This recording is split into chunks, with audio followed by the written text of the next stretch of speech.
Ce jour-là, Ézéchiel entendit une voix l'appelant par son nom. La voix était profonde, comme le rugissement de nombreuses eaux, émanant d'un nuage sombre s'étant rassemblé au-dessus de la vallée. La voix dit, « Prophète, es-tu venu voir ce qui est caché? Es-tu prêt à apprendre les secrets de l'ancien covenant ?»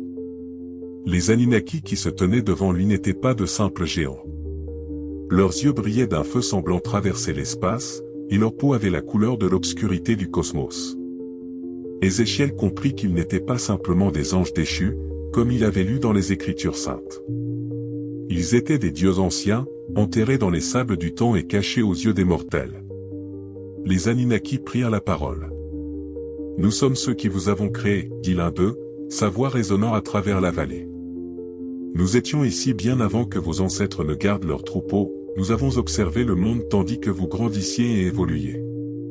Vous dites que vous avez créé l'homme, demanda Ézéchiel, la voix tremblante, mais il ne recula pas. Nous sommes ceux qui sont descendus des cieux et vous ont accordé la connaissance, continua l'Anunnaki. Nous vous avons appris les arts, l'écriture et les lois. Nous vous avons donné ce que vos dieux ne pouvaient pas donner, vous, le pouvoir de contrôler la matière et le temps lui-même. Le prophète commença à se rappeler des histoires anciennes des Écritures, des contes des Néphilim, des géants nés de l'union des fils de Dieu et des filles des hommes. Tout à coup, il réalisa que les êtres mêmes qui se tenaient devant lui étaient ceux qui avaient autrefois été chassés par Dieu pour leur arrogance et leur abus de pouvoir. Mais vous avez été chassés, dit Ézéchiel, un mélange d'incrédulité et de réalisation brillant dans ses yeux. Vous avez été punis pour votre fierté et votre désir de devenir égal au Très-Haut. Les Anunnaki rirent, mais ce n'était pas un rire de joie, c'était un rire amer et lourd de déception éternelle. Nous n'avons pas été punis, dit un autre Anunnaki. Nous avons été abandonnés. Nous ne sommes pas tombés, nous sommes oubliés. L'homme nous a oubliés, nous remplaçant par de faux dieux qui n'offrent que des illusions et des espoirs. Le prophète essaya de résister à cette révélation. Vous êtes des démons, vous êtes ceux qui sèment le mal dans les âmes de l'humanité. Votre place est dans les profondeurs de l'enfer, pas sur cette terre. Nous ne sommes pas des démons, nous sommes le commencement et la fin, répondit l'Anunnaki, s'approchant pour que son ombre enveloppe Ézéchiel. Et maintenant, nous sommes revenus pour achever notre œuvre. Le temps est venu, prophète, et tu seras notre messager. Dis au peuple que les véritables créateurs sont revenus et qu'ils exigeront une rétribution pour des siècles d'oubli. Ézéchiel sentit une horreur glaciale s'infiltrer dans son âme.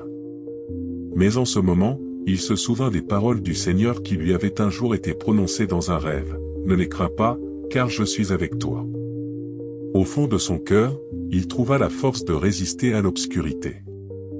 Je ne serai pas le messager de vos fausses prophéties, cria-t-il résolument. La vérité se trouve ailleurs, et mon Dieu est suffisamment puissant pour protéger son peuple de vous. Les Anunnaki reculèrent, mais leurs yeux ne quittèrent pas le prophète un seul instant. Tu te trompes, prophète, dirent-ils, mais cela n'a pas d'importance. Le temps révélera qui dit la vérité. La vérité ne se dévoile pas immédiatement, et même toi, tu ne peux lui échapper.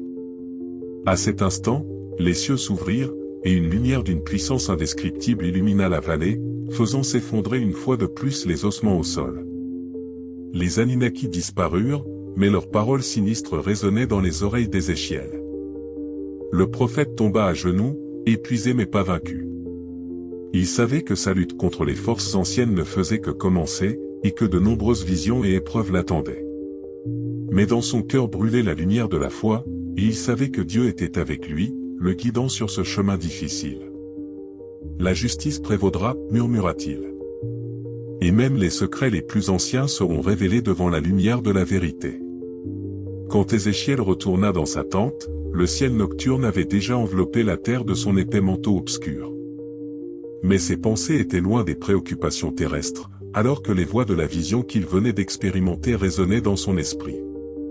Les Anunnaki avaient laissé une empreinte sur son âme, et il comprit qu'ils n'étaient pas simplement des êtres anciens mais des forces qui pouvaient renverser le monde. Ézéchiel entendit de nouveau la voix du Seigneur dans son cœur, « N'aie pas peur, car je suis avec toi. » Ils peuvent sembler grands et puissants, mais leur pouvoir n'est pas éternel. Ma volonté sera toujours plus forte que leur dessein. Le prophète sentit que même face à un grand danger, sa foi demeurait son véritable bouclier. Mais les nuits suivant sa rencontre avec les Anunnaki étaient remplies de cauchemars. Il rêvait d'images étranges, des figures géantes aux yeux semblables à des étoiles pénétrant sa conscience, des voix murmurant des mots de secrets anciens. Il vit les Anunnaki construisant de grandes structures, des pyramides et des ziggourats, depuis lesquels ils observaient les mouvements des étoiles, lisant l'avenir dans les constellations. Une nuit, dans ses visions, Ézéchiel se retrouva dans le désert devant une grande pyramide, son sommet disparaissant dans les cieux. Les murs étaient sculptés de symboles et d'inscriptions, des mots anciens qui semblaient familiers mais incompréhensibles. Soudain, les Anunnaki apparurent devant lui, celui même qui avait parlé avec lui dans la vallée. « Prophète, dit-il, sa voix maintenant plus douce mais toujours pleine de puissance. Tu penses connaître la vérité, mais sais-tu qui nous sommes? Tu nous vois comme des déchus, mais nous ne sommes pas malfaisants. Nous sommes ceux destinés à être les gardiens de la connaissance, et nous aspirons à éveiller l'humanité de son sommeil. » Ézéchiel, ne sachant comment répondre, resta silencieux, essayant de comprendre la signification de ce qui venait d'être dit. Il réalisa que ce combat n'était pas seulement pour la survie physique mais aussi pour l'esprit de l'homme, pour son désir de comprendre son origine et son but. Il vit devant lui non seulement des ennemis, mais des êtres anciens se tenant à la limite du bien et du mal, de la lumière et de l'obscurité. « Pourquoi es-tu venu à moi ?» demanda Ézéchiel. « Pourquoi me parles-tu si tu sais que je n'accepterai pas ton offre ?» Les Anunnaki soupirèrent, comme fatigués d'avoir longtemps attendu. « Tu es choisi parmi les mortels. Tu peux devenir un messager non seulement de la volonté de Dieu, mais de la compréhension. Nous ne cherchons pas la destruction, nous aspirons à l'unité, pour que le monde connaisse la vérité de ses origines et sa place parmi les étoiles. »« Je suis un serviteur du Très-Haut, » répondit Ézéchiel fermement. « Et aucune connaissance qui contredit sa volonté ne sera acceptée par moi. » Les Anunnaki contemplèrent Ézéchiel en silence, leurs yeux embrasés de millénaires de connaissances. « Alors sache ceci, prophète, dit-il, que l'obscurité n'est pas toujours malfaisante, et la lumière n'est pas toujours bonne. La vérité n'est pas seulement ce qui est vu mais aussi ce qui est caché aux yeux. Le temps montrera qui avait raison. » Soudain, la vision disparut, et Ézéchiel se retrouva à nouveau dans sa hutte, entouré par le silence de la nuit. Il savait que sa mission n'était pas encore complète. De nouvelles batailles et révélations l'attendaient, et les Anunnaki ne le laisseraient pas en paix tant qu'il n'aurait pas découvert toute la vérité. Avec l'aube du jour suivant, Ézéchiel se mit en route, guidé par la voix de Dieu. Il savait que son destin était intimement lié à ces êtres anciens et que sa mission n'était pas seulement de prophétiser au peuple mais aussi de leur révéler la vérité cachée dans les profondeurs des âges. Le prophète comprit que la lutte pour les âmes de l'humanité n'était pas terminée, et qu'un nouveau chapitre s'ouvrait devant lui, rempli de mystères et de révélations divines. Ainsi commença le voyage d'Ézéchiel en tant que dernier guerrier de la lumière, prêt à affronter la noirceur même qui avait toujours menacé l'humanité. Les jours et les nuits passèrent, mais Ézéchiel ne trouva aucun repos. Son esprit était tourmenté par des questions auxquelles il ne pouvait trouver de réponse. Les visions devenaient de plus en plus intenses, et le prophète avait l'impression que l'air même autour de lui était rempli des murmures d'êtres anciens. Il savait qu'il devait trouver un moyen d'arrêter les Anunnaki, mais il comprenait également que ses connaissances et sa force étaient insuffisantes pour cette tâche.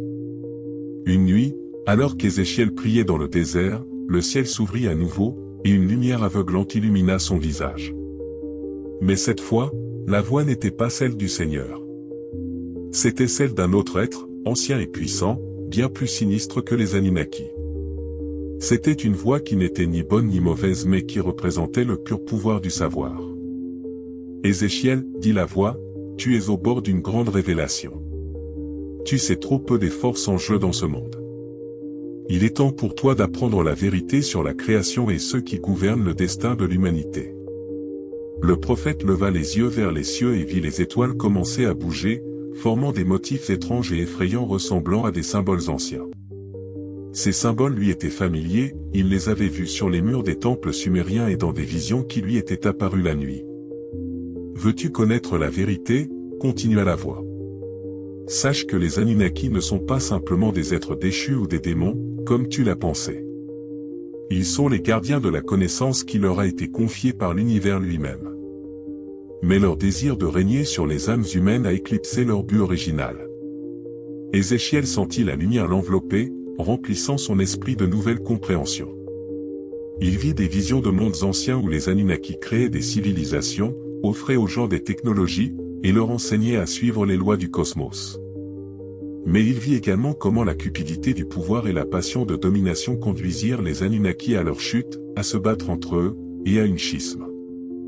À ce moment-là, l'un des Anunnaki réapparut devant lui, mais maintenant son apparence était bien plus majestueuse et mystérieuse. « Comprends-tu, prophète ?» demanda-t-il.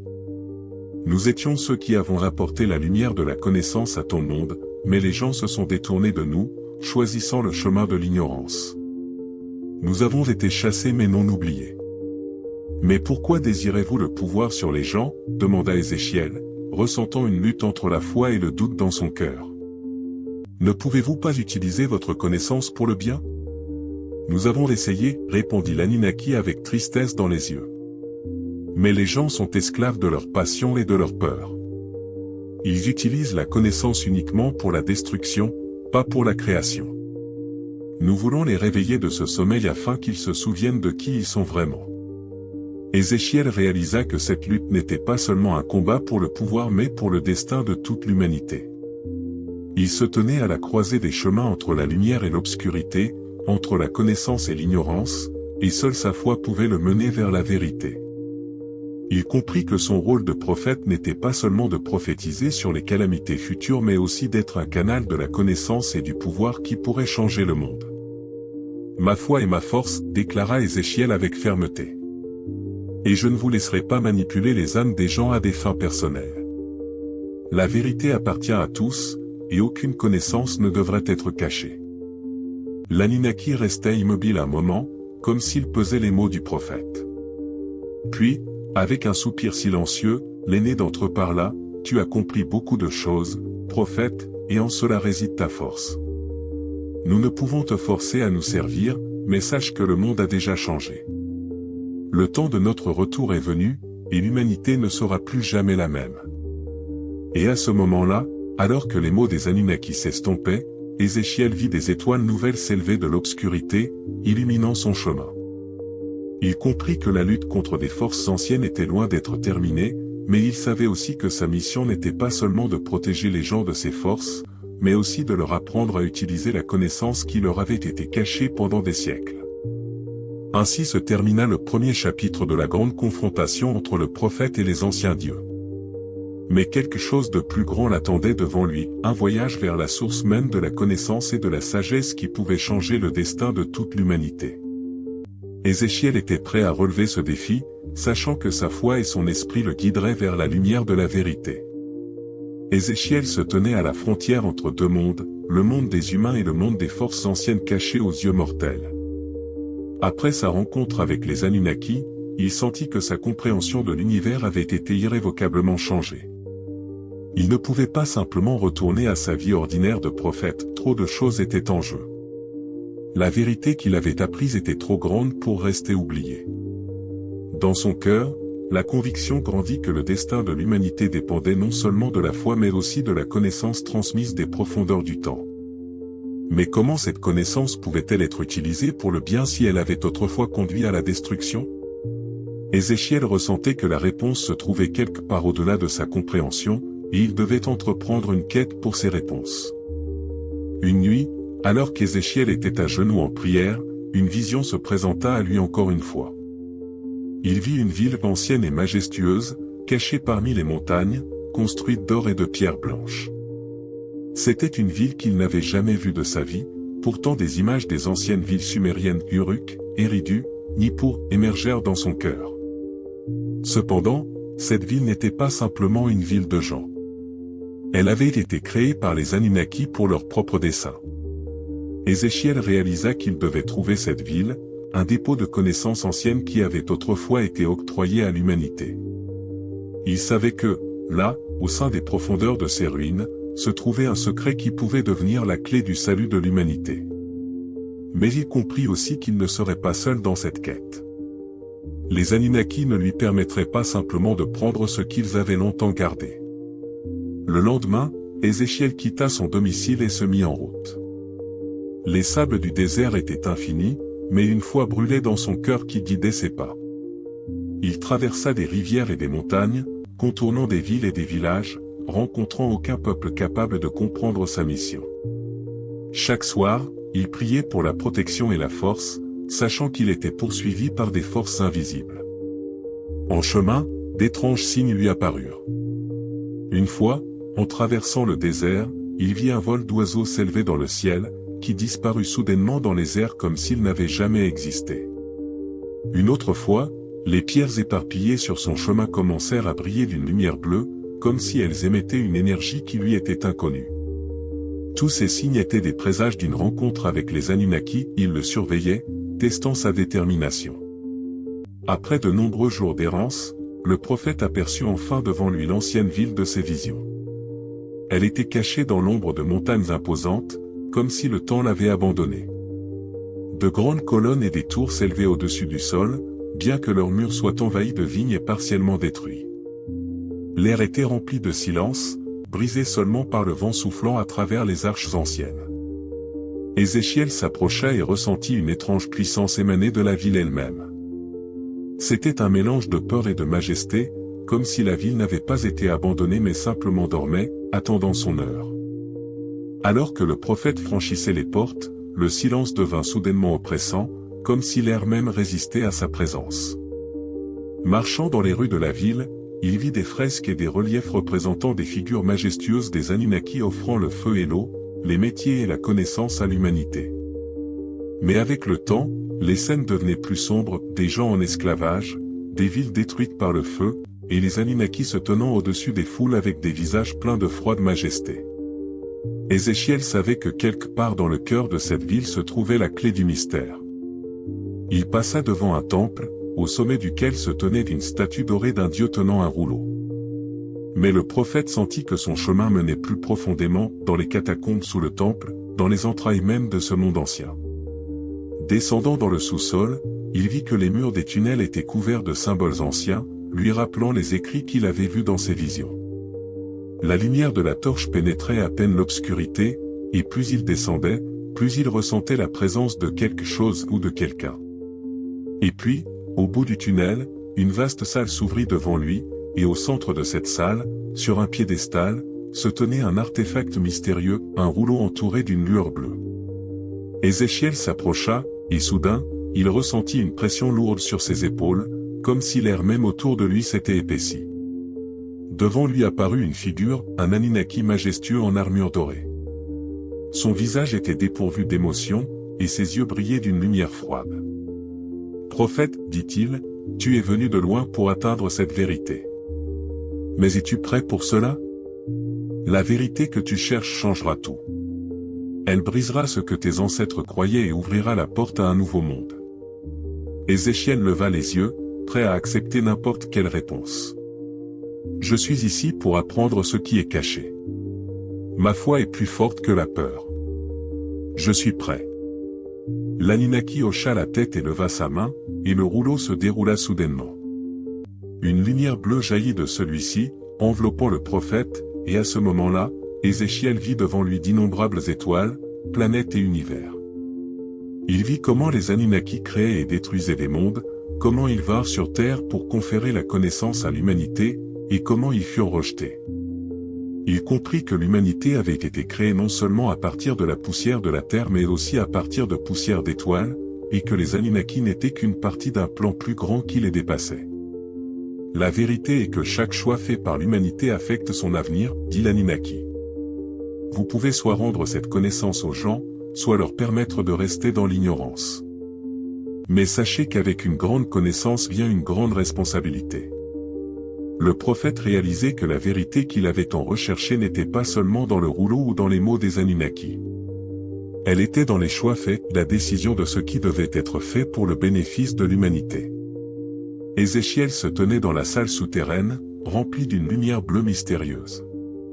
Son esprit tournoyait avec les nouvelles connaissances et révélations qui s'étaient ouvertes à lui dans le rouleau. Il comprit que sa mission n'était pas seulement de protéger les gens des forces anciennes mais aussi de préparer l'humanité à la grande épreuve qui l'attendait. L'Anunnaki se tenant devant lui parla à nouveau, « Tu as vu la vérité, prophète, mais ce n'est qu'une partie d'un plan plus vaste. Maintenant, tu comprends que notre rôle n'est pas simplement de régner ou de contrôler l'humanité mais de les guider vers un véritable éveil. Mais cet éveil ne peut être forcé. L'humanité doit faire son propre choix, et ce choix déterminera son destin. » Ézéchiel sentit le poids de la responsabilité peser sur ses épaules. Il comprit que ce qu'il avait appris pouvait changer le destin de millions de personnes, mais il savait aussi que tout le monde ne serait pas prêt à accepter cette vérité. Beaucoup pourraient le rejeter, réticents à abandonner leurs croyances habituelles et stéréotypes. Alors qu'il revenait de la ville ancienne, Ézéchiel commença à réfléchir à la manière de transmettre la connaissance qu'il avait acquise aux gens. Il comprenait que la vérité qu'il avait apprise ne serait pas immédiatement acceptée par l'humanité. Elle était trop profonde, trop radicale, pour être simplement énoncée ouvertement. Les gens devaient être préparés, comprendre qu'ils étaient au bord d'une nouvelle ère, une ère où la connaissance serait le fondement de leur force. Ézéchiel décida de commencer par ceux qui étaient les plus proches de lui, ses disciples et ses partisans qui croyaient en ses prophéties. Il commença à leur parler des visions qu'il avait vues, des forces anciennes et de la connaissance secrète qui lui avait été transmise par les Anunnaki. Au début, ces paroles suscitèrent la peur et la confusion parmi les gens. Certains pensaient même que le prophète était devenu fou. Mais Ézéchiel ne fléchit pas. Il continua à parler de la nouvelle ère, de la grande épreuve qui arrivait, et de la façon dont seule la connaissance pourrait aider l'humanité à survivre. Peu à peu, alors que ses partisans commençaient à saisir la profondeur de ces mots, leurs peurs se transformèrent en détermination. Ils sentirent qu'ils étaient sur le point de quelque chose de grand, quelque chose de plus vaste que la simple foi. Bientôt, les rumeurs des prophéties d'Ézéchiel se répandirent dans toute la région. Des gens affluèrent vers lui de tous les coins, y compris des croyants mais aussi des sages, des philosophes et des dirigeants en quête de réponses à leurs questions. Ils voulaient savoir ce qui venait et comment ils pourraient se préparer pour cette nouvelle ère. Cependant, tout le monde n'accueillait pas les paroles du prophète avec un cœur ouvert. Certains voyaient dans ces mots une menace pour leur position et leur pouvoir. De nombreux prêtres et chefs s'opposèrent à Ézéchiel, le voyant comme un hérétique dangereux tentant de démanteler les fondations de leur foi et de leur autorité. Ils commencèrent à concocter des intrigues, essayant de discréditer le prophète et ses partisans, de les intimider et de les réduire au silence. En réponse, Ézéchiel rassembla ses disciples les plus fidèles et leur adressa un discours. « Le temps du grand changement est à nos portes, et nous devons être prêts à l'accueillir. La connaissance que j'ai reçue est un don, mais aussi une épreuve. Nous devons rester fermes et inébranlables, car notre chemin est celui de la vérité et de la lumière. » Il savait que devant eux s'annonçaient de difficiles défis, mais il ressentait aussi que sa foi et celle de ses partisans étaient plus fortes que la peur. La vérité qu'il portait aux gens devenait une nouvelle lumière qui illuminait son chemin dans l'obscurité. Ézéchiel comprit que son rôle de prophète s'était transformé en quelque chose de plus grand, il était devenu un symbole de résistance contre l'obscurité et l'ignorance, une étoile guide pour ceux qui cherchaient la vérité. Soudain, dans la nuit, alors qu'il se tenait près du feu, le ciel s'assombrit, et un puissant rugissement roula à travers les cieux, comme si l'univers lui-même répondait à leurs prières. Des éclairs commencèrent à percer le ciel, illuminant les visages des Anunnaki qui émergeaient des ténèbres comme des ombres, entourant Ézéchiel et ses partisans. « L'humanité se tient au bord de son destin », tonna la voix du plus vieux des Anunnaki. Tes mots, prophète, ont résonné dans le cœur de beaucoup, mais sais-tu ce qui vient ensuite ? L'épreuve commence. Es-tu prêt à accepter ton destin et à apprendre le prix de la connaissance que tu cherches ? Ézéchiel recula face à la tension, mais son regard était rempli de détermination. Nous sommes prêts, dit-il fermement. Nous n'avons pas peur de la vérité. Nous accepterons l'épreuve pour devenir des gardiens dignes de la connaissance. Les Anunnaki s'arrêtèrent un moment, puis, avec un soupir silencieux, le plus âgé d'entre eux leva sa main, et la lumière jaillit à nouveau autour d'eux. Les étoiles dans le ciel commencèrent à se mouvoir, formant des motifs complexes, annonçant le début d'une grande bataille entre l'obscurité et la lumière. Ézéchiel comprit que c'était un signe que la lutte pour l'avenir de l'humanité commençait, et lui, avec ses partisans, était prêt à y faire face. Ainsi commença une nouvelle phase dans la grande bataille pour le destin de l'humanité. Ézéchiel ne devint pas seulement un prophète mais un leader dans cette grande confrontation, prêt à sacrifier tout pour la vérité et la lumière. Sa mission ne faisait que commencer, et il savait que de plus grandes épreuves et révélations l'attendaient, celles qui changeraient à jamais le cours de l'histoire. Ézéchiel et ses partisans se tenaient au seuil d'une bataille fatidique. Le ciel était voilé de nuages sombres, et les étoiles formaient des motifs ressemblant à des symboles anciens que seuls ceux capables de comprendre leur signification pouvaient saisir. Les Anunnaki attendaient, non pas simplement en tant qu'observateurs mais en tant que juges, décidant si l'humanité était digne des connaissances qu'ils pouvaient donner. Il y avait une atmosphère d'anxiété parmi ses disciples, mais Ézéchiel ne permettrait pas aux doutes de s'emparer de leur cœur. Il se tourna vers eux, levant la main comme pour les protéger d'une force invisible. « N'ayez pas peur, dit-il fermement. Nous ne sommes pas seuls dans ce combat. La lumière en nous est forte, et nous devons nous y accrocher. Le pouvoir des Anunnaki est grand, mais la foi et la vérité sont encore plus puissantes. Nous ne combattons pas pour nous-mêmes, mais pour toute l'humanité, pour son droit de connaître la vérité et d'embrasser son destin. » Ces mots remplissaient les gens de courage. Ils sentaient leur cœur gonfler de détermination alors que la peur reculait devant la force de la foi. À ce moment-là, les Anunnaki commencèrent à se mobiliser. Leurs figures semblaient tissées de lumière et d'obscurité simultanément, et leurs yeux brûlaient d'un feu froid. Ils avançaient lentement, mais chaque pas ressentait comme un tremblement de terre, comme si la terre même tremblait sous leur présence. Ézéchiel ressentit quelque chose de nouveau s'enflammer en lui, quelque chose qu'il n'avait jamais éprouvé auparavant. Il ferma les yeux et vit une vision, une vaste sphère de lumière planant devant lui.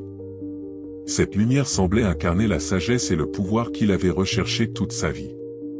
Le prophète tendit la main vers la lumière, et soudain, une vague d'énergie inonda son corps, comme s'il était devenu un vaisseau pour cette force ancienne. Lorsqu'il ouvrit les yeux, une lumière radieuse faisait rage autour de lui, et ses disciples ressentirent cette lumière passer à travers eux comme une vague. Ils comprenaient que le pouvoir du prophète leur était transmis, non pas comme une arme ou une force, mais comme une connaissance qui les menait à l'illumination. « La lumière de la vérité est en nous », s'exclama Ézéchiel. Ce pouvoir n'est pas pour la destruction mais pour la création. Nous ne l'utiliserons pas pour la guerre, nous l'utiliserons pour la transformation, pour ouvrir les yeux de l'humanité. Les Anunnaki, observant cela, s'arrêtèrent. Leur visage restait impassible, mais quelque chose de nouveau apparut dans leurs yeux, reconnaissance. Ils comprenaient qu'Ézéchiel et son peuple avaient atteint un nouveau niveau de conscience et que la vérité qu'ils possédaient les avait déjà transformés. « Prophète, parla l'ancien des Anunnaki, sa voix maintenant plus douce et réfléchie, vous avez réussi le test et prouvé que l'humanité est capable de s'éveiller. Mais la connaissance n'est pas simplement un don, c'est aussi une grande responsabilité. C'est à vous de décider ce que vous ferez de cette connaissance. » Ézéchiel réalisa qu'il faisait face à un choix qui déterminerait non seulement son destin mais celui de toute l'humanité. Il pouvait utiliser cette connaissance pour guider l'humanité vers une nouvelle ère d'illumination ou la cacher, craignant qu'elle ne soit utilisée à des fins malveillantes. Il regarda ses disciples, ceux qui croyaient en lui, et vit dans leurs yeux le reflet de la lumière qu'ils avaient reçue. À ce moment-là, il comprit que la vérité devait être transmise pour que chaque personne puisse devenir un porteur de cette lumière. « Je choisis la lumière et la vérité, » répondit-il, regardant directement dans les yeux des Anunnaki. « Je révélerai aux gens la connaissance qui changera leur vie. Que chacun décide comment utiliser cette connaissance, mais je crois que l'humanité est capable de trouver le chemin vers la lumière. » Les Anunnaki hochèrent la tête en signe d'accord. « Votre choix mérite le respect, prophète. Nous vous donnerons le temps de matérialiser cette connaissance. L'avenir de l'humanité est maintenant entre vos mains. Nous observerons mais n'interviendrons plus. À partir de ce moment, votre chemin vous appartient. » Lorsqu'Ézéchiel et ses disciples retournèrent dans leur terre, ils apportèrent avec eux non seulement la connaissance mais une nouvelle lumière d'espoir. Le prophète commença à enseigner au peuple ce qu'il avait appris. Il parla de l'unité avec l'univers, que l'humanité n'était pas de simples êtres mortels mais des particules d'une grande conscience cosmique. Au fil du temps, ces enseignements se répandirent dans la région, devenant la fondation pour une nouvelle ère. Les gens commencèrent à se voir non pas comme des entités séparées, mais comme partie d'un tout plus grand, lié à des connaissances anciennes et à la sagesse cosmique. Ils commencèrent à aspirer à la connaissance et à la sagesse, plutôt qu'au pouvoir et à la destruction. Mais Ézéchiel savait que sa mission n'était pas encore complète. De nouveaux défis et épreuves l'attendaient, car l'obscurité ne quitte jamais complètement le monde. Il y aurait toujours ceux qui chercheraient à utiliser la connaissance à des fins malveillantes. Cependant, il avait maintenant l'assurance que la lumière qu'ils avaient allumée ne s'éteindrait pas tant qu'il y aurait des gens prêts à emprunter le chemin de la vérité. Le prophète regardait au loin, vers l'horizon où un nouveau soleil se levait. Il savait que de nombreuses difficultés l'attendaient, mais il était prêt à les affronter avec foi et détermination. Il comprit que son voyage n'était pas la fin mais seulement le début de la grande quête de l'humanité vers la lumière et l'illumination. Les années passèrent, et les enseignements d'Ézéchiel commencèrent à façonner une nouvelle culture parmi les gens. Ses idées sur l'éveil, sur la connexion avec le cosmos, et sur la compréhension des connaissances supérieures devinrent des pierres angulaires d'une nouvelle ère. Les gens aspiraient à vivre en harmonie avec ces principes plutôt que dans la peur de l'inconnu. Les frontières entre les mondes matériels et spirituels commencèrent à s'estomper, et l'humanité fit un pas vers le seuil d'une nouvelle ère d'illumination. Cependant, parallèlement à la croissance de la connaissance et de la sagesse, une autre force commença à s'éveiller, la résistance de ceux qui craignaient le changement. Ceux qui ne voulaient pas perdre le pouvoir qu'ils détenaient entre leurs mains voyaient les nouveaux enseignements comme une menace. Ces dirigeants et le clergé commencèrent à s'unir contre Ézéchiel, craignant que ces idées ne détruisent leur contrôle sur la société. Un jour, un homme vêtu de noir s'approcha d'Ézéchiel, son visage enveloppé d'ombre. Il se présenta comme un messager de la société noire, un groupe agissant contre le nouvel ordre établi par le prophète. Cet homme proposa un marché à Ézéchiel, l'alléchait avec des mots. « Vous avez accompli beaucoup de choses, prophète, et même les Anunnaki ont reconnu votre sagesse. Mais considérez à quel point votre pouvoir pourrait être grand si vous acceptiez nos conditions. Nous pouvons vous donner accès à des forces que même les Anunnaki ont cachées à l'humanité. Vous ne deviendrez pas seulement un prophète, mais le seigneur de ce monde, le maître de son destin. » Ézéchiel l'écouta en silence, puis secoua lentement la tête. « Le pouvoir en soi est une illusion, dit-il calmement. La véritable force réside dans la capacité de comprendre et de transformer. Vous souhaitez utiliser la connaissance pour contrôler et instiller la peur, mais je crois qu'elle nous a été donnée pour l'illumination et la liberté. Je ne permettrai pas à l'obscurité d'utiliser la lumière comme un outil de destruction. » Le messager de la société noire rit, son rire résonnant dans le vide. « Vous faites erreur, prophète. Les gens ne changeront pas. Ils désirent le pouvoir, pas la vérité. Vous vous battrez seul, et votre foi deviendra votre curse. » Sur ces mots, il disparut, laissant Ézéchiel seul. Mais le prophète ne ressentait ni peur ni doute. Il savait que les épreuves ne faisaient que commencer et que la lutte contre l'obscurité n'était pas une bataille unique mais une guerre sans fin qui se déroulerait dans le cœur de chaque personne. Ézéchiel décida qu'il devait créer un nouveau symbole qui servirait de phare pour tous ceux qui cherchaient la vérité. Il entreprit un voyage vers la montagne sacrée où, selon la légende, les anciens dieux avaient laissé leurs traces. Là, sous un ciel étoilé clair, il commença à ériger un monolithe, l'étoile directrice, un symbole du chemin lumineux pour l'humanité. Le monolithe était orné de signes et symboles anciens qu'il avait vus lors de ses visions et de ses rencontres avec les Anunnaki. Ces signes étaient comme des clés qui ouvraient l'accès à la connaissance secrète destinée à guider l'humanité sur le chemin de l'éveil. Ézéchiel y versa toute sa connaissance et sa foi, en faisant un répertoire pour la lumière qui illuminerait l'obscurité du monde. L'étoile directrice devint un nouveau symbole de foi pour ses disciples.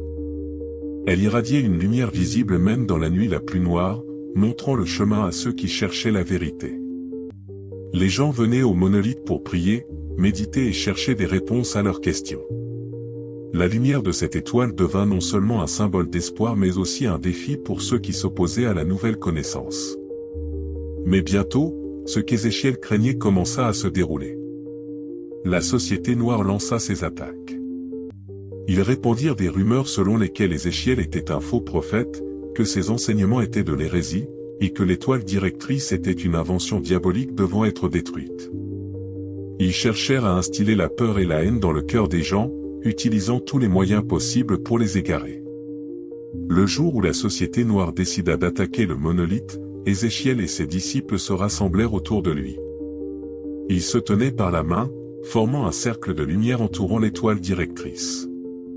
Les attaquants apparurent comme des ombres noires avançant de tous les côtés, essayant de détruire cette forteresse de lumière. À ce moment-là, Ézéchiel leva les mains vers le ciel et commença à prier. Ces mots étaient remplis de foi et de détermination. Ô puissance de la lumière et de la vérité. Que votre feu illumine les ténèbres et détruise tout mal qui cherche à envelopper ce monde. Que la connaissance soit notre bouclier et l'amour soit notre épée. Les mots du prophète semblèrent appeler une réponse du ciel. Du monolithe de l'étoile directrice, une lumière puissante jaillit, éclatant l'obscurité et provoquant sa dissipation. La société noire, telle des ombres, fut repoussée par cette vague de lumière. Leur obscurité ne pouvait résister à la force de la vérité et de la lumière. Lorsque la poussière s'éança et que la lumière de l'étoile directrice brilla de nouveau à l'horizon, Ézéchiel comprit qu'il ne s'agissait pas seulement d'une victoire sur l'obscurité, mais d'une nouvelle étape dans l'histoire de l'humanité. Ses disciples se réjouirent, réalisant que la lumière et la connaissance avaient triomphé de la peur et de l'ignorance. Le prophète se tourna vers ses élèves, épuisé mais inspiré par cette victoire. Nous avons fait le premier pas vers un véritable éveil, mais le voyage n'est pas terminé. Notre mission est de porter cette lumière plus loin, de partager la connaissance et de guider l'humanité sur le chemin de la vérité. Notre force ne réside pas dans la violence et le pouvoir mais dans la foi et l'amour pour chaque être. Ézéchiel savait que l'obscurité ne quitterait jamais complètement ce monde.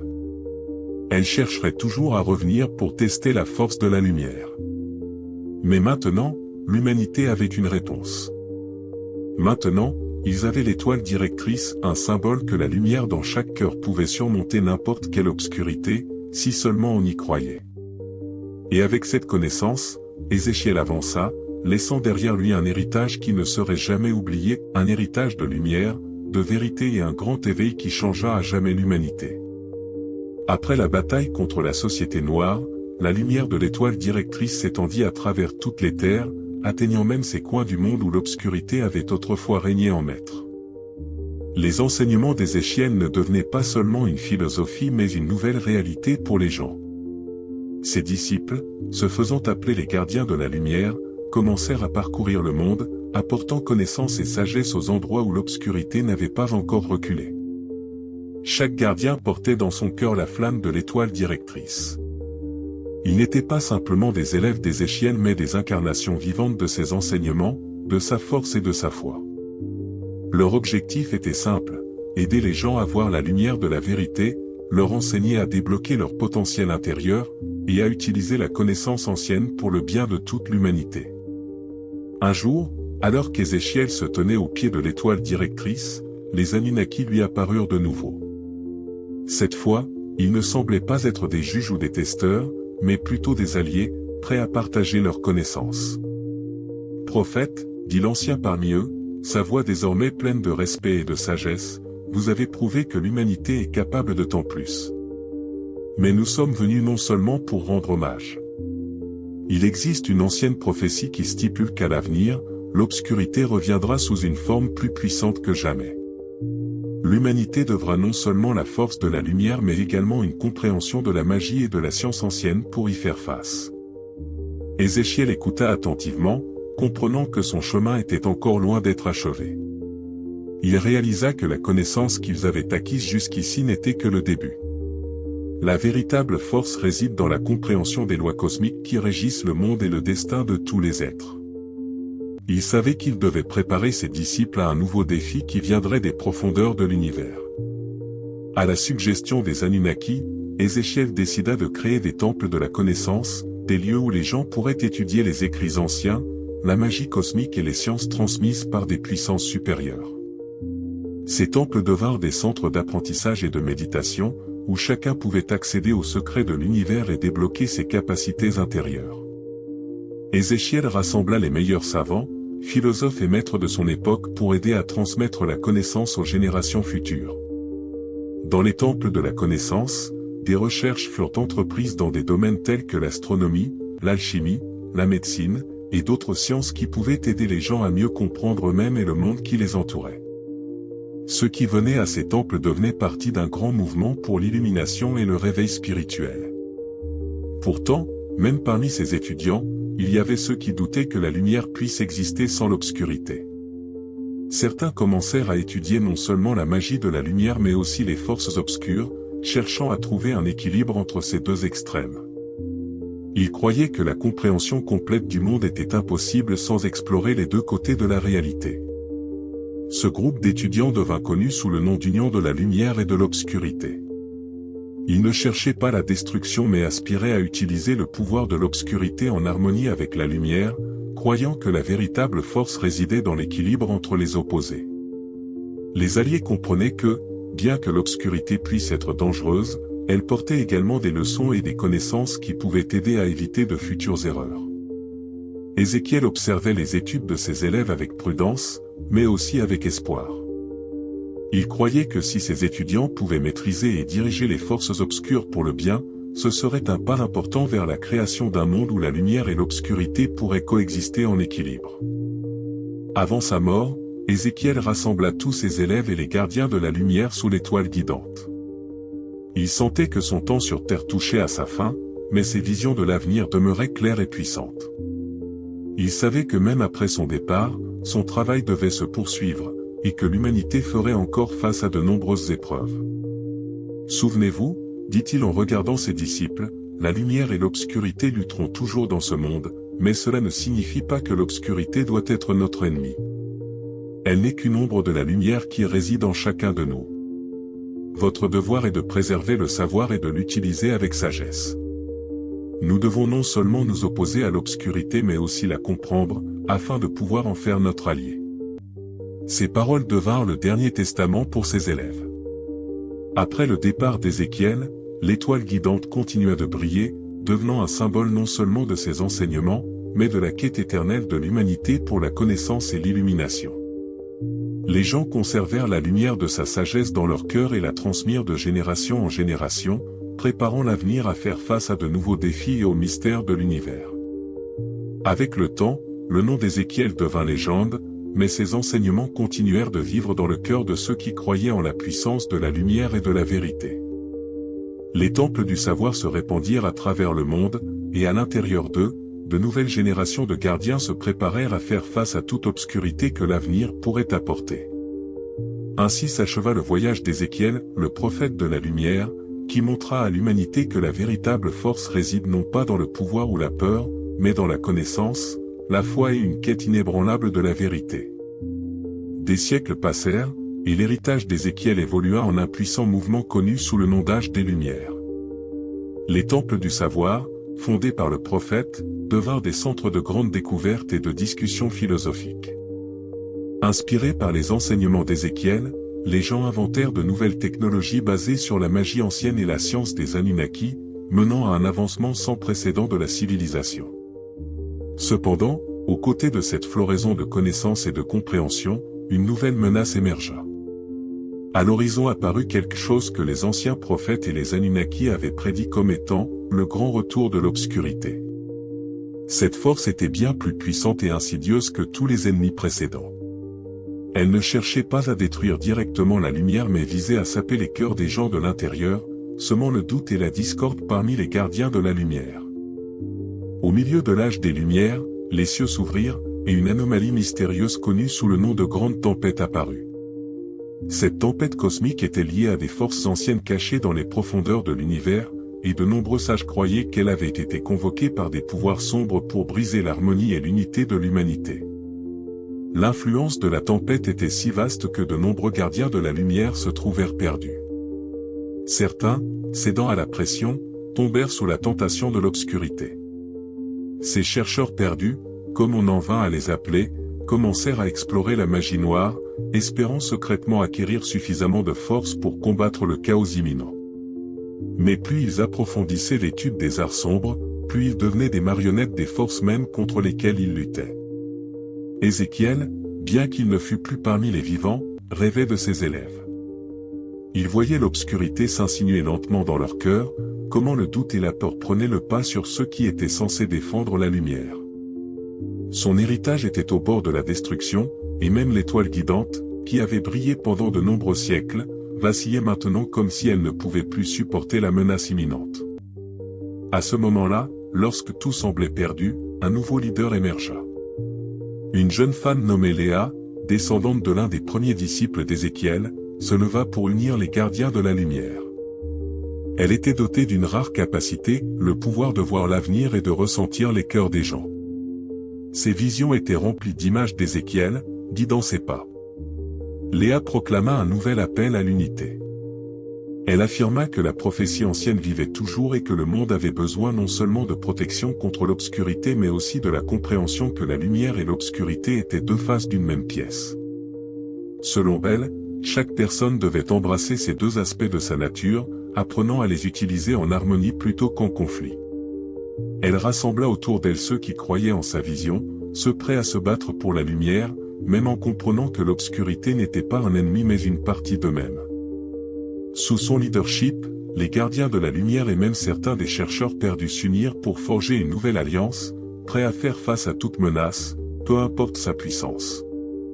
Léa savait que pour obtenir une victoire finale sur l'obscurité et le grand retour, ils auraient besoin de l'aide de ceux qui étaient venus vers Ézéchiel des siècles auparavant, les Anunnaki. Elle chercha des moyens d'établir un contact avec ces êtres anciens, croyant que seule leur connaissance et leur assistance permettraient à l'humanité de surmonter cette crise.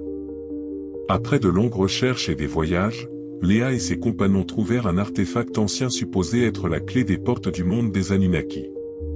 Cet artefact, connu sous le nom de miroir de l'âme, était capable d'ouvrir des portails vers d'autres mondes et dimensions. Léa l'activa, et par une nuit claire, sous la lumière de l'étoile guidante, un portail se déchira dans le ciel. Les Anunnaki émergèrent, mais leur apparence était désormais encore plus majestueuse et redoutable. Ils ne venaient pas comme des sauveurs mais comme des juges, observant le destin de l'humanité. Leur leader, ancien et sage, regarda Léa et dit, « Vous et votre peuple avez fait un choix qui était prédestiné depuis des siècles. La lumière et l'obscurité ne sont pas seulement des forces. Elles sont vos cœurs, votre esprit, votre âme. Maintenant, nous voyons que vous êtes prêts à accepter la véritable nature de l'existence. » Les Anunnaki transmirent à Léa et à ses partisans la connaissance finale, la compréhension de l'essence véritable de la lumière et de l'obscurité, les secrets de la création et de la destruction qui permettraient à l'humanité de gouverner son destin.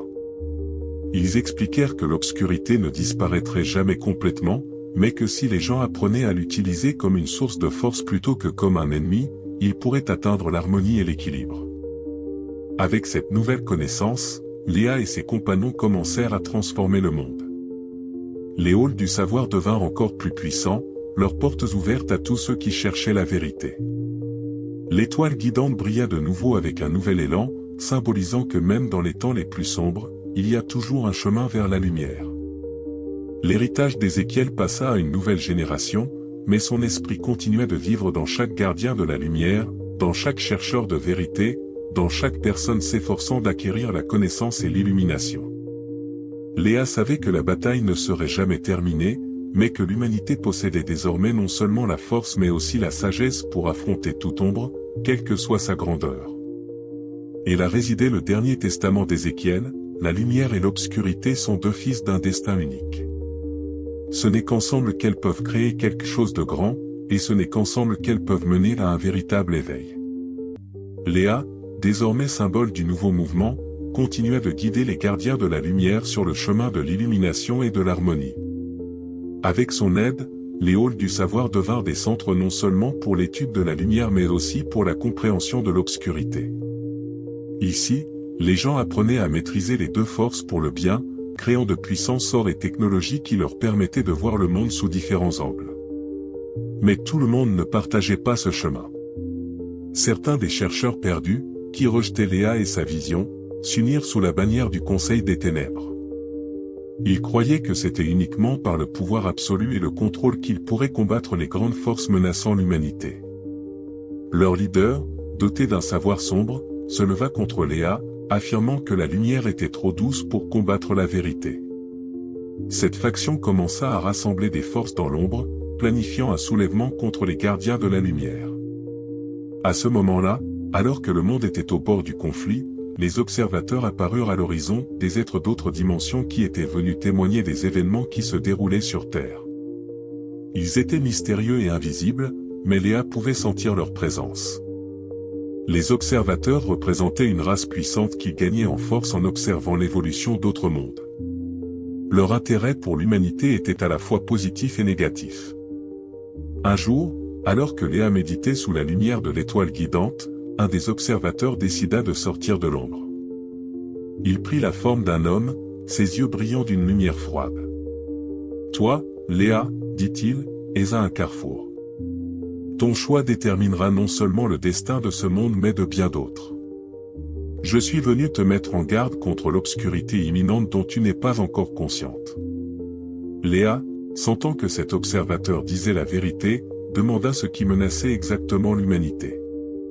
L'observateur expliqua que le Conseil des Ténèbres prévoyait de réveiller des forces anciennes endormies au profond de la planète, et que cela pourrait conduire à la destruction de tout ce qui existe. Vous devez unir les forces de la lumière et de l'obscurité pour stopper cette menace. C'est le seul moyen d'éviter la catastrophe.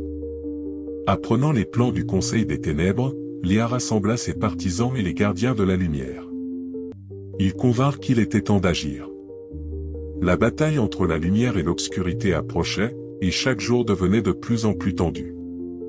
Les rues des villes éclataient de conflits entre les partisans de Léa et le Conseil des Ténèbres.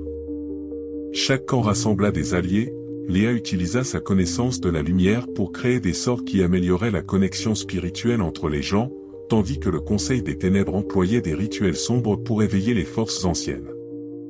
Les gens partageaient leur énergie, et le monde était rempli d'un sentiment d'anticipation et de peur.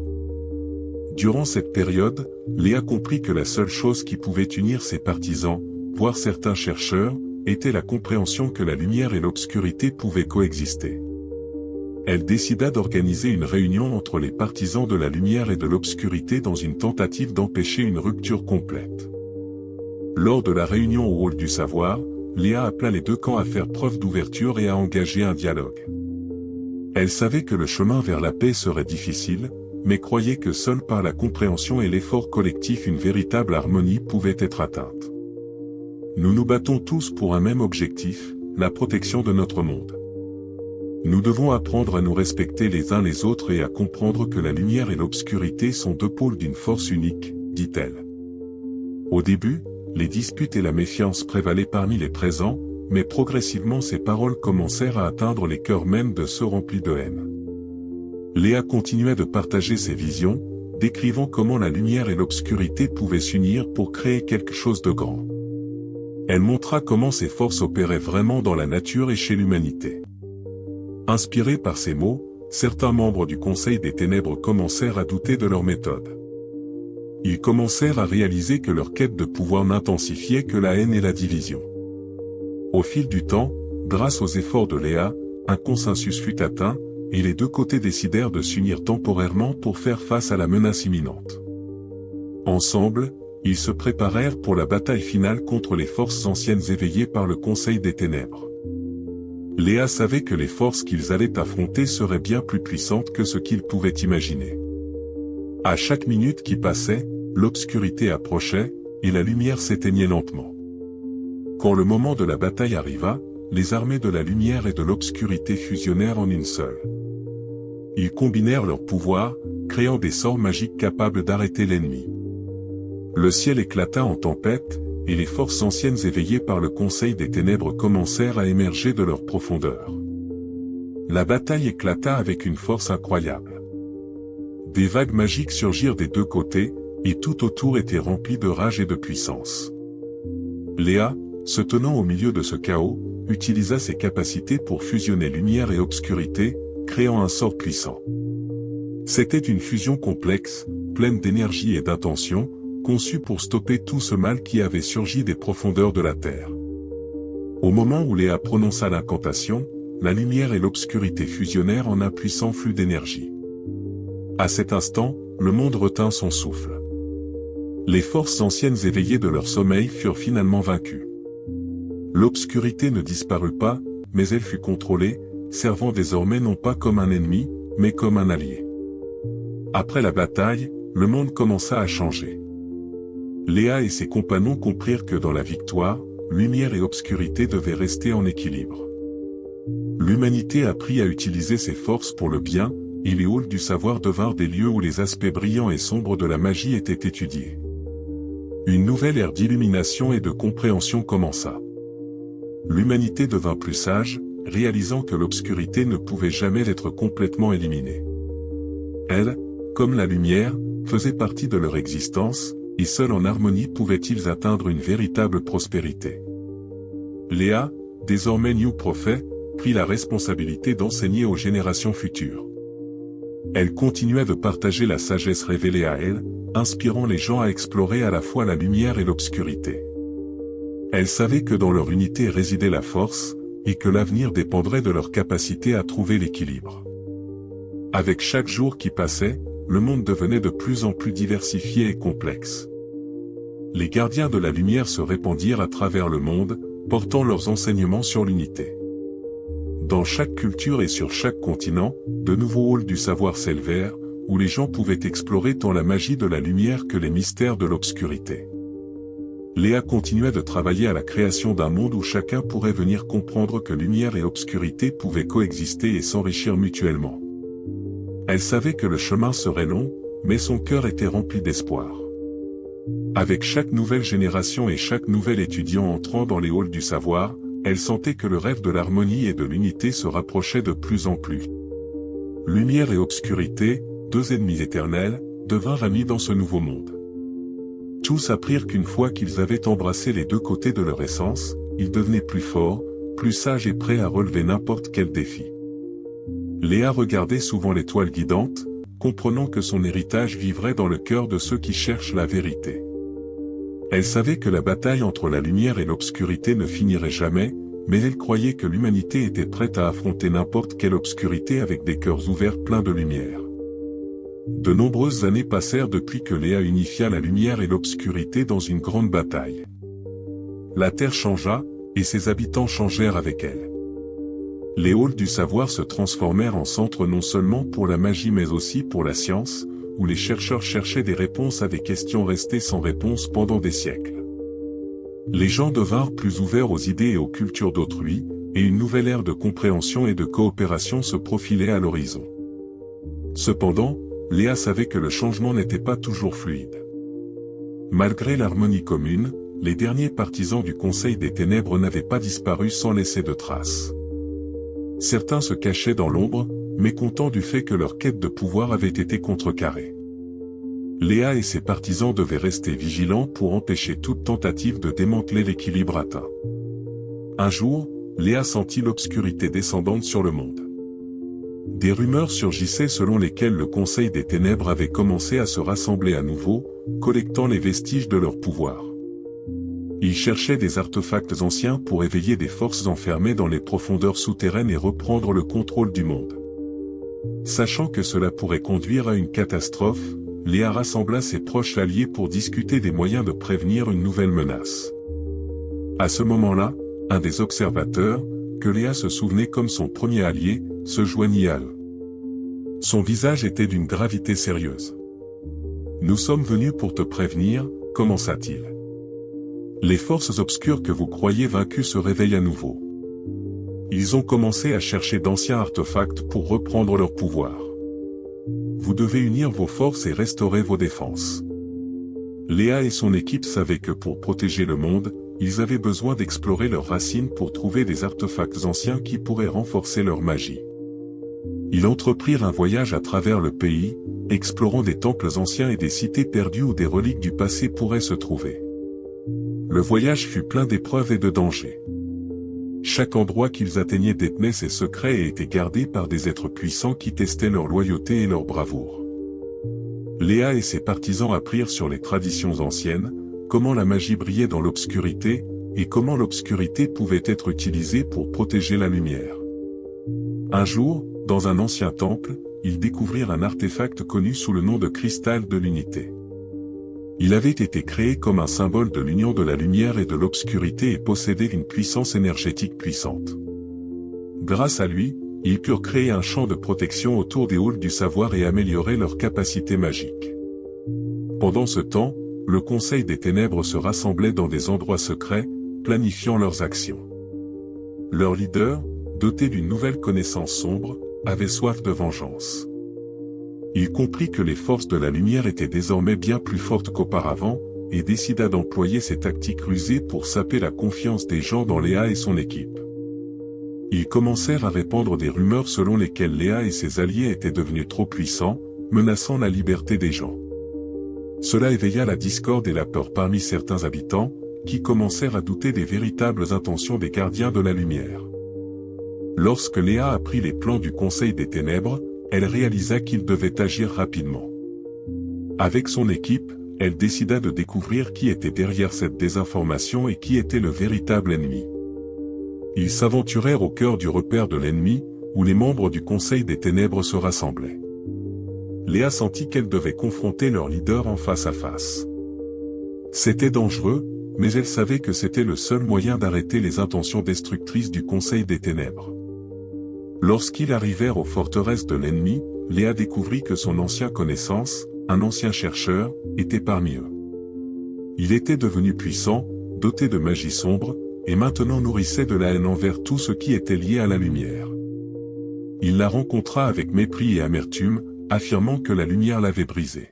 « Crois-tu encore en ce mensonge d'un monde où lumière et obscurité peuvent coexister ?» dit-il, la haine s'échappant de sa voix.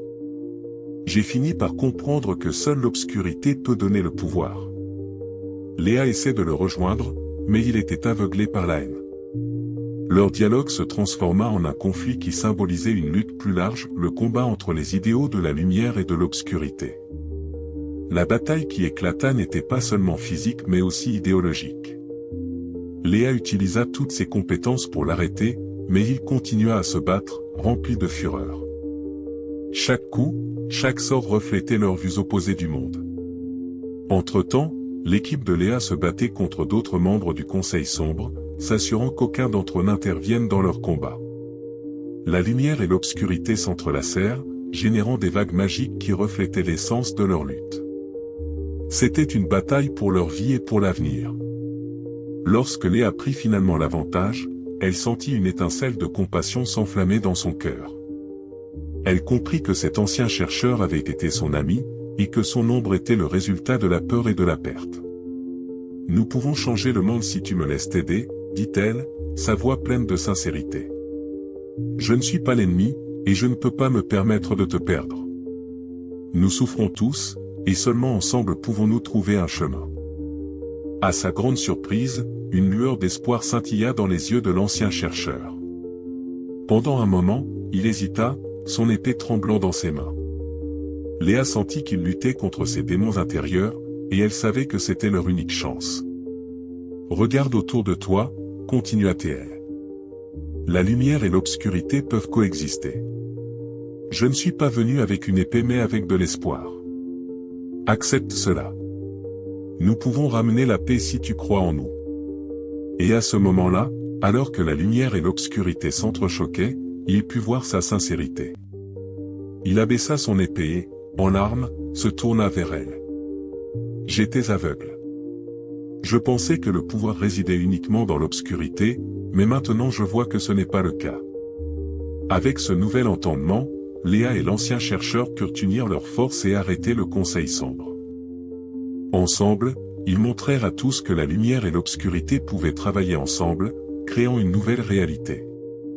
Les autres membres du Conseil sombre, voyant cette réconciliation, commencèrent également à reconsidérer leur position. La bataille était terminée, mais ce n'était pas la fin, c'était simplement le début d'une nouvelle ère. Léa et son équipe continuèrent de travailler pour créer un monde où la lumière et l'obscurité coexistaient, où chaque côté respectait et acceptait l'autre. Les temples de la connaissance devinrent des centres d'apprentissage non seulement pour la magie, mais aussi pour la philosophie, où les gens pouvaient discuter et explorer l'interaction de la lumière et de l'obscurité. Léa savait que cette nouvelle compréhension venait à peine de commencer, et son cœur était rempli d'espoir. Léa, plus sage que jamais, comprit que la lutte pour l'harmonie serait éternelle. Cependant, elle savait aussi qu'ils avaient déjà fait un pas immense en avant. Les gens commencèrent à réaliser que seule l'union de leurs forces leur permettrait de faire face à tous les défis. Et bien que chaque nouveau jour apportât ses propres épreuves, la lumière et l'obscurité étaient désormais des alliés. Leur interaction ouvrit des portes à de nouvelles possibilités, de nouveaux sommets, et de nouvelles découvertes. Léa poursuivit ce chemin, guidant ceux qui cherchaient la vérité et dévoilant de nouveaux horizons pour l'humanité. Léa regardait souvent l'étoile directrice, sachant que sa lumière montrerait toujours le chemin. Elle rêvait d'un avenir où la lumière et l'obscurité vivraient en paix, où chacun trouverait sa place, quel que soit le pouvoir qu'il exerçait. Et elle savait que cet avenir, rempli de possibilités, était juste en train de commencer. Le voyage se poursuivait, et Léa était prête pour de nouveaux défis, de nouvelles leçons et de nouvelles découvertes. Dans son cœur brûlait le désir de créer un monde où tout le monde pourrait vivre en harmonie, et elle était convaincue qu'ensemble, ils pouvaient y parvenir. Depuis que Léa et son équipe avaient uni la lumière et l'obscurité, de nombreux habitants de la Terre commencèrent à participer activement à la vie des temples de la connaissance. Des maîtres et des étudiants venus des quatre coins du monde venaient étudier les anciens mystères de la magie et de la science, unissant leurs efforts pour créer un monde nouveau et plus harmonieux. Léa devint un symbole d'espoir et d'unité. Ses connaissances et sa sagesse attirèrent de nombreux chercheurs de vérité. Elle fonda l'Académie de l'Unité, où la magie et la philosophie étaient enseignées, aidant les gens à comprendre l'importance tant de la lumière que de l'obscurité dans leur vie. L'Académie devint également un lieu de discussion, où les gens pouvaient librement partager leurs idées et expériences. Au fil du temps, Léa comprit qu'il était important non seulement de maintenir l'harmonie sur Terre, mais aussi d'explorer d'autres mondes. Son intérêt pour les territoires inexplorés l'amena à l'idée de créer des expéditions de recherche qui pourraient élargir les horizons de l'humanité. Avec une équipe des meilleurs scientifiques et mages, elle organisa la première expédition au-delà des terres familières. Ils s'aventurèrent dans des forêts anciennes, des mers profondes, et même des montagnes considérées comme sacrées. Chaque nouvel endroit révélait non seulement les mystères de la nature, mais aussi des secrets longtemps oubliés. Une de leurs expéditions impliquait l'exploration d'une ville perdue qui, selon la légende, avait été construite par des dieux anciens. La ville était remplie de magie et de technologie qui ne pouvaient exister dans le monde ordinaire. Léa et son équipe découvrirent de nombreux artefacts qui offraient de nouvelles perspectives sur la manière dont les civilisations anciennes utilisaient la lumière et l'obscurité dans leur vie. Cependant, toutes les découvertes ne furent pas pacifiques. Lors d'une des expéditions, alors qu'ils exploraient un temple mystérieux couvert de vignes vertes et caché dans les ombres de grands arbres, Léa fit face à des forces obscures qui n'avaient pas encore été entièrement vaincues. À leur entrée dans le temple, l'équipe sentit la magie autour d'eux devenir instable. Les murs commencèrent à trembler, et des ombres jaillirent des coins sombres. C'étaient les vestiges des forces du Conseil sombre, guettant leur moment. Léa comprit que leur soif de pouvoir n'avait pas encore été assouvie. « Rassemblez-vous » cria-t-elle, levant la main pour amplifier le sort de protection. La lumière autour d'eux commença à scintiller, tandis que l'obscurité essayait de l'engloutir. Les membres de son équipe combinèrent leurs forces, et à ce moment-là, ils comprirent qu'ensemble, ils pouvaient faire face à cette menace. La bataille éclata. Léa utilisa le cristal de l'unité qu'elle avait découvert plus tôt pour créer une barrière autour de ses amis. Les ombres ne purent la franchir, mais le pouvoir du cristal nécessitait de l'énergie, et elle savait qu'elle ne pouvait pas maintenir la barrière indéfiniment. Léa sentit la peur grandir en elle, mais elle savait que ce n'était pas le moment de douter. « Nous devons unir nos pouvoirs » s'écria-t-elle. « Chacun d'entre nous peut contribuer. Utilisez vos connaissances et votre magie. » Les mots de Léa enflammèrent le cœur de ses amis. Ils commencèrent à concentrer leur énergie, et bientôt une lueur dans l'air commença à les unir. La lumière émanant d'eux devint si puissante qu'elle repoussa l'obscurité, provoquant le début de la dispersion des ombres. À ce moment-là, Léa sentit que chacun d'eux était devenu partie d'autre chose de plus grand. Elle réalisa que leur connexion ne parlait pas seulement de magie, mais c'était le pouvoir de l'unité qui pouvait surmonter tout mal. Les forces de la lumière et de l'obscurité, se réunissant, créèrent quelque chose de nouveau, qui devint la fondation de leur victoire. Avec la compréhension de cette unité, Léa fit un dernier pas. Elle dirigea toute sa force vers le cristal de l'unité, invoquant son pouvoir pour enfin débarrasser le temple des êtres sombres. Dans une brillante explosion de lumière, l'obscurité se dissipa, ne laissant que de la poussière et des murmures oubliés. Après la bataille, Léa et son équipe émergèrent du temple, épuisés mais victorieux. Ils réalisèrent que pour maintenir la paix, ils devaient continuellement veiller sur ceux qui pourraient tenter de perturber cet équilibre. La leçon qu'ils apprirent était simple, seule l'union pouvait leur permettre de créer un avenir durable. De retour chez eux, Léa et son équipe rapportèrent une richesse de connaissances et d'artefacts qui aideraient à renforcer les temples de la connaissance. Chacun d'eux comprit que leur voyage les avait changés à jamais, et ils étaient déterminés à transmettre ces leçons aux générations futures. De nouveaux cours commencèrent à l'Académie de l'Unité, dédiés à l'étude de la magie et de la science. Ils discutèrent des leçons sur la manière de faire face aux forces sombres et de l'importance de l'unité et de la coopération. Léa continua d'inspirer ses étudiants, leur enseignant l'art de comprendre à la fois la lumière et l'obscurité. Elle partagea des récits de ses aventures, soulignant que même dans les coins les plus sombres, il y a toujours de la place pour l'espoir et la lumière. Un jour, lors d'un cours, un visiteur mystérieux entra dans la salle. Il était vêtu de vêtements qui semblaient familiers mais inhabituels. Son visage était calme, et il dégageait une aura de connaissance. Léa ressentit que cette personne venait du futur. « Je viens d'un temps où votre chemin a changé le monde, » dit-il, sa voix douce mais autoritaire. « Je suis ici pour vous avertir d'une nouvelle menace qui pourrait surgir si vous n'êtes pas prudent dans vos actions. » Léa et son équipe restèrent figés, et le silence plana dans l'air. Cet homme mystérieux continua à décrire comment leur choix dans le présent affecterait l'avenir de l'humanité. Il peignit un tableau d'un monde où la lumière et l'obscurité étaient inextricablement liées, mais où l'obscurité tentait à nouveau de prendre le contrôle, et où l'unité entre les deux côtés était plus importante que jamais. « Vous devez être prudent, » avertit-il. « Le chemin vers l'unité ne sera pas toujours facile, mais votre détermination et votre sagesse vous mèneront au succès. » Léa comprit que son voyage ne faisait que commencer.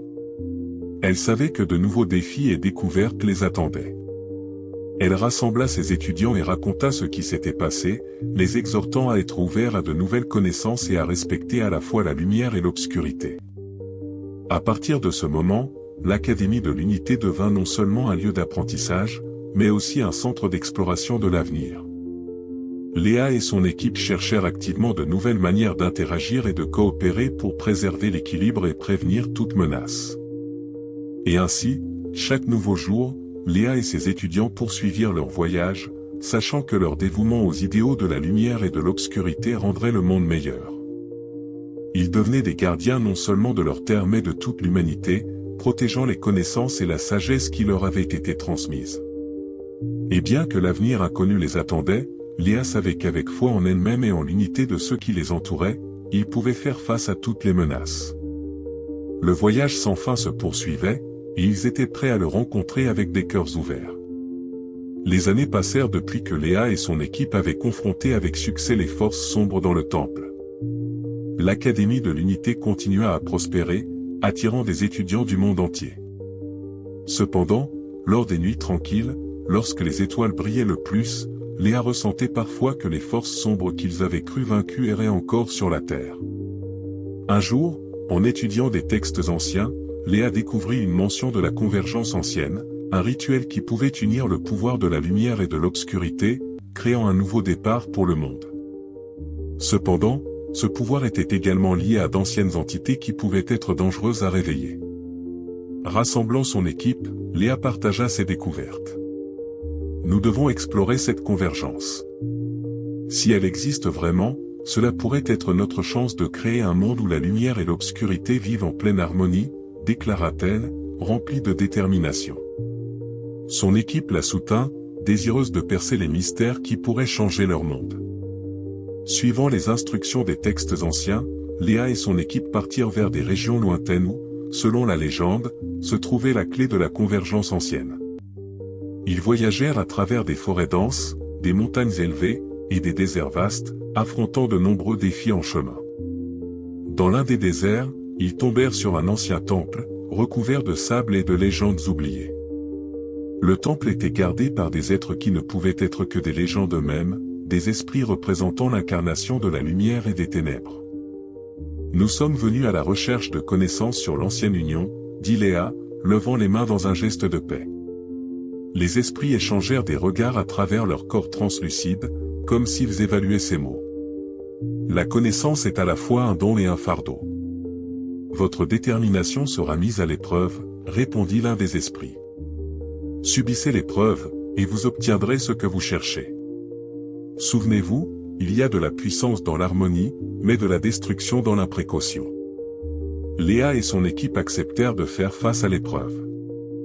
Les esprits créèrent un chemin qui nécessitait qu'ils passent par divers obstacles, chacun symbolisant un choix entre la lumière et les ténèbres.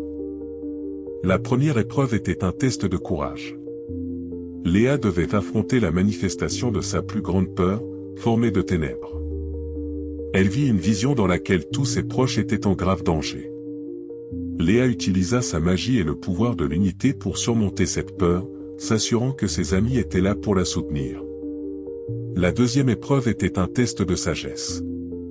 Léa et son équipe faisaient face à des énigmes qui exigeaient une compréhension profonde de la lumière et des ténèbres. Ils discutèrent, cherchèrent des solutions, et trouvèrent finalement la bonne réponse, réalisant que ce n'est qu'en combinant leurs connaissances qu'ils pouvaient surmonter n'importe quel obstacle. La dernière épreuve était un test de dévotion. L'équipe devait choisir ce qui était le plus important pour eux, leur propre vie ou la vie d'un autre. Léa, en tant que leader, aurait pu se sacrifier pour ses amis, mais au lieu de cela, elle offrit sa magie pour les sauver, et cette décision renforça leur lien. Après avoir réussi les épreuves, les esprits révélèrent l'entrée du sanctuaire le plus intime du temple. À l'intérieur, ils trouvèrent des objets rituels utilisés pour l'ancienne union et des tomes anciens remplis de connaissances. Maintenant, vous êtes prêts, parlèrent les esprits. Mais souvenez-vous que ce n'est pas seulement un don. Cela porte une responsabilité. L'union nécessite un cœur pur et une unité complète. Si vous échouez à maintenir l'équilibre, vous réveillerez des forces sombres qui ont été scellées pendant des siècles. Léa et son équipe reconnurent la gravité du moment. Ils se préparèrent pour le rituel, fusionnant leurs énergies magiques pour atteindre une unité complète. Ils se tenaient en cercle, se tenant par la main, et commencèrent à chanter l'incantation, entrelaçant lumière et ténèbres. La lumière et les ténèbres commencèrent à danser autour d'eux, créant un tourbillon incroyable d'énergie. Léa sentit la magie remplir son corps, la reliant à ses amis. Soudain, une lumière éclata au centre du cercle, et une vision apparut devant eux, un éveil de puissance capable de changer le monde. Lorsque le rituel s'acheva, la pièce se remplit d'un sentiment de paix et d'harmonie. Léa et son équipe sentirent que quelque chose avait changé. Leur connexion à la magie s'était approfondie, et ils devenaient capables de manier la puissance de la lumière et des ténèbres de manière plus consciente. Cependant, ils sentirent aussi que des forces obscures s'étaient éveillées. Des murmures envahirent leurs esprits, et les ombres semblaient devenir plus réelles. Léa réalisa qu'ils avaient attiré l'attention de ceux qui s'opposaient à l'unité. « Nous devons être prudents, dit-elle. Ce n'est que le début. Nous devons utiliser ce pouvoir pour la protection, et non pour la destruction. » Avec leurs forces nouvellement acquises, l'équipe rentra chez elle, prête à affronter de nouveaux défis. Ils commencèrent à s'entraîner pour apprendre à contrôler leur pouvoir, mais réalisèrent bientôt que des forces sombres commençaient à apparaître dans leur monde. Des ombres commencèrent à s'élever, provoquant de l'inquiétude parmi les habitants. Léa et son équipe unirent leurs forces avec d'autres magiciens et érudits pour concevoir une stratégie pour contrer cette menace. Ils savaient qu'ils devaient maintenir l'équilibre, sinon, les ténèbres consommeraient leur monde. Ils commencèrent à explorer comment les ténèbres pouvaient être utilisées pour le bien, découvrant que de nombreux êtres obscurs n'étaient pas maléfiques mais simplement perdus. Léa proposa qu'ils essaient de créer un dialogue avec ces êtres. Léa et son équipe rencontrèrent des représentants des forces sombres dans une zone neutre, un temple désert où ils pourraient parler sans crainte d'attaque. Léa tenta d'établir un contact, expliquant qu'ils n'étaient pas des ennemis et que la lumière et les ténèbres pouvaient coexister. Nous savons que les ténèbres ont leur force et leur place dans ce monde, dit-elle. Nous voulons apprendre à nous comprendre pour éviter la destruction. Les êtres sombres furent prudents, mais quelques-uns d'entre eux, poussés par la curiosité, acceptèrent d'écouter. À la suite de ces rencontres, un lent processus de dialogue et de coopération commença. Au fil du temps, Léa et son équipe, aux côtés des êtres sombres, commencèrent à travailler sur des projets qui pouvaient améliorer la vie de tous. Ils développèrent des programmes éducatifs où chacun pouvait apprendre à comprendre et à embrasser les différences. Le monde commença à changer. Les humains et les êtres sombres commencèrent à travailler ensemble, trouvant des intérêts communs et partageant leurs connaissances. Léa réalisa que son rêve d'harmonie n'était pas seulement devenu réalité mais s'était transformé en une nouvelle réalité. Cependant, après un certain temps, un nouveau défi surgit. Des forces d'autres dimensions commencèrent à apparaître, cherchant à détruire l'équilibre. Léa et son équipe comprirent que leurs forces combinées étaient menacées. Ils commencèrent à développer des mécanismes de protection et des recherches pour comprendre d'où venaient ces forces et comment les arrêter. Léa rassembla ses élèves et tous ceux qui étaient prêts à lutter pour l'unité. Le jour vint où les forces de la destruction déferlèrent sur le monde. Léa et son équipe étaient prêts pour la bataille. Ils rassemblèrent tous leurs alliés capables d'unir leurs pouvoirs pour former une armée puissante de lumière et de ténèbres. La bataille fut féroce. Léa sentit sa force s'épuiser, mais elle ne renonça pas. Un désir brûlait dans son cœur de protéger tous ceux qui croyaient en l'unité. Elle savait qu'ils pouvaient gagner s'ils agissaient comme un tout. Enfin, après un combat long et éprouvant, la lumière et les ténèbres s'unirent pour créer une puissante poussée d'énergie qui repoussa l'attaque. À cet instant, Léa réalisa que la vraie force résidait dans leur unité. Après avoir vaincu les forces destructrices, le monde fut de nouveau rempli de paix et d'harmonie. Léa et son équipe devinrent des symboles d'une nouvelle ère, où la lumière et les ténèbres pouvaient coexister. L'Académie de l'Unité continua de prospérer, enseignant aux nouvelles générations comment comprendre et embrasser leurs différences. Léa savait qu'ils avaient fait un pas important vers la création d'un monde meilleur, mais elle comprenait aussi que de nouveaux défis pouvaient se cacher à chaque coin de rue. En fin de compte, elle savait que le chemin de l'unité était un voyage sans fin nécessitant un effort constant, une compréhension et de l'amour.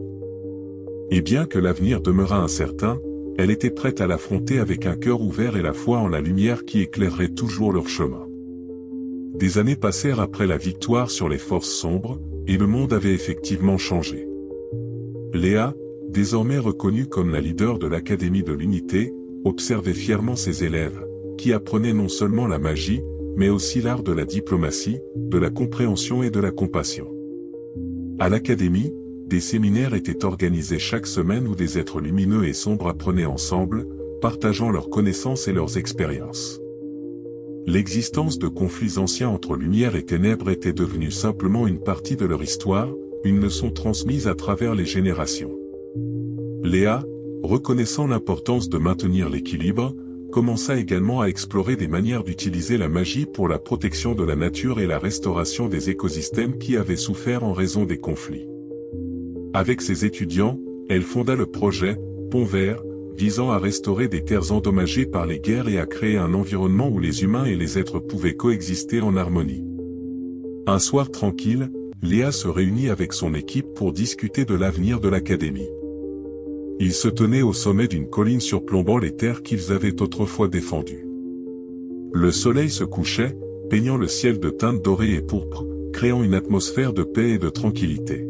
« Nous avons fait beaucoup pour le monde », commença Léa, s'adressant à ses amis. Mais il est important de se rappeler que notre héritage dépendra de nos actions. Nous devons continuer à apprendre et à grandir, non seulement en tant qu'utilisateurs de magie, mais en tant qu'être humain. L'équipe hocha la tête, comprenant la signification de ces mots. Ils savaient que le travail n'était pas encore terminé. Les ténèbres pouvaient à nouveau émerger, mais maintenant ils étaient prêts pour tous les défis, car leur force résidait dans l'unité. Léa, regardant ses amis, réalisa qu'ils n'étaient pas seulement une équipe, mais une famille, unie par un objectif commun et un soutien mutuel. Et alors que la nuit tombait, les étoiles commencèrent à scintiller dans le ciel comme des phares d'espoir. L'héritage de l'unité était ce qu'ils avaient construit ensemble, et ils continuaient à vivre, inspirant de nouvelles générations. Et bien que des forces sombres puissent à nouveau se lever, Léa savait qu'ensemble ils pouvaient surmonter tous les obstacles, car la lumière et les ténèbres n'étaient pas des contradictions mais simplement différents aspects d'un tout. Ainsi, l'académie fondée sur des principes d'amour et de compréhension devint un symbole d'espoir pour tous les êtres de leur monde. Et peu importe comment les événements se dérouleraient, leur chemin vers la vraie unité se poursuivait. En regardant vers l'avenir, Léa avançait avec confiance, sachant que sa mission ne faisait que commencer.